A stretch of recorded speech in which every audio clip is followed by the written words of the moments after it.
എന്നും ഒരുപോലെ തന്നെ മീൻ വറുത്ത് കഴിച്ച് മടുത്താം. എന്നാൽ പിന്നെ ഇതൊരു തവണ ട്രൈ ചെയ്ത് നോക്കാം കേട്ടോ. നമുക്ക് നമ്മുടെ നത്തോലി ഫ്രൈ ചെയ്യുന്ന വീഡിയോ കാണാവേ.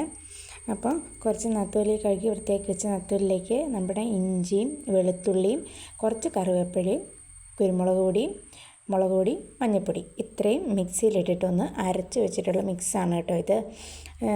ഒത്തിരി നന്നായിട്ട് ഇഞ്ചിയും വെളുത്തുള്ളിയും നന്നായിട്ട് അരയണമെന്നൊന്നുമില്ല.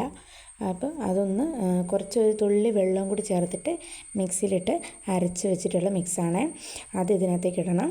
അപ്പോൾ അതിനകത്ത് നമ്മൾ ഉപ്പ് ആഡ് ചെയ്തിട്ടില്ലായിരുന്നു. അപ്പം ഇപ്പം നമുക്കൊരു ലേശം ഇതിനാവശ്യത്തിന് ഉള്ളൊരു കുറച്ച് ഉപ്പും കൂടി ചേർത്ത് കൊടുക്കണേ. എന്നിട്ട് അതിലേക്ക് നമ്മൾ ഒരു കുഞ്ഞ് കഷ്ണം ചെറുനാരങ്ങ, ഒരു ചെറിയ കഷ്ണം, ഒരുപാടായി പോകരുത്, ഒരു ചെറിയ കഷ്ണം ചെറുനാരങ്ങയും കൂടി അതിലേക്കൊന്ന് പിഴിഞ്ഞ് കൊടുക്കണം കേട്ടോ. നന്നായിട്ടത് പിഴിഞ്ഞ് വെച്ചിട്ട് നമ്മൾ നല്ലപോലെ നമ്മുടെ കൈ വെച്ചിട്ട് നമുക്കതൊന്ന് മിക്സ് ചെയ്തെടുക്കാവേ. ആ മീനിൻ്റെ എല്ലാ ഭാഗത്തും എത്തുന്ന രീതിക്ക് നമുക്ക് നന്നായിട്ടൊന്ന് മിക്സ് ചെയ്ത് മീനിൽ നിറച്ച് തിരുമ്മി പിടിപ്പിച്ച് കൊടുക്കണം കേട്ടോ. എന്നിട്ട് അത് നമ്മൾ ഫ്രിഡ്ജിലൊരു പാത്രത്തിലാക്കിയിട്ട് ഫ്രിഡ്ജിൽ ഒരു കുറഞ്ഞത് ഒരു അരമണിക്കൂർ അല്ലെങ്കിൽ ഒരു മണിക്കൂർ നമ്മളത് വെച്ചിട്ടുണ്ടാവണം കേട്ടോ. അപ്പം നമ്മൾ കറിവേപ്പില മിക്സിനകത്ത് അരച്ചിട്ടുണ്ട്, എന്നാൽ ഒരു ലേശം കറിവേപ്പിലയും കൂടി അതിലേക്ക് ഇടണേ.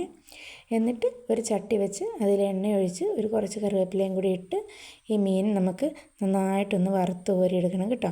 ചെറുതായി അത് എണ്ണയ്ക്കകത്തൊന്ന് നിവർത്തി വെച്ച് കൊടുക്കണം. എന്നിട്ട് ഇതാ മീൻ നല്ലപോലെ മൂത്ത് വന്നിട്ടുണ്ട്.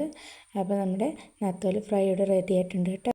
അപ്പോൾ ഇത് ഇഷ്ടപ്പെടുവാണെങ്കിൽ എല്ലാവരും ഒന്ന് ട്രൈ ചെയ്ത് നോക്കുക. അതുപോലെ തന്നെ സപ്പോർട്ട് ചെയ്യുക.